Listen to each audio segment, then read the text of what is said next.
सबसे अधिकतम वैल्यू कहाँ पर है? पोल पर। अब तुम पोल पे देखो, पोल से इक्वेटर की तरफ गए घटा, पोल से सेंटर की तरफ गए घटा, पोल से मतलब धरती के सतह को छोड़कर तुम आसमान की ओर गए घटा।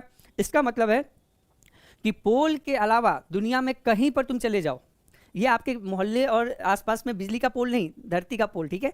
मैं क्लियर कर देता हूँ, नहीं तो तुम लोग कल पोल पे चढ़ जाओगे, बोलेगे इससे ज़्यादा जी कहीं होता नहीं है, और चढ़ने के बाद जो तुम्हें सदमा लगेगा, तुम्हें याद किया जाएगा कि फलाना जी बहुत अच्छे जी थे, ठीक है। तो ध्यान रखें, उस पोल की बात नहीं कर रहा मैं।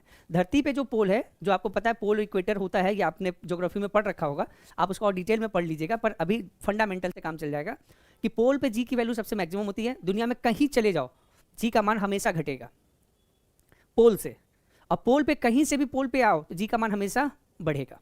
जैसे कोई बोला जाता है कि चंद्रमा पे चले गए, मून पे चले गए, मून पे गए तो जी का मान कितना घट जाता है? 1/6 घट जाता है।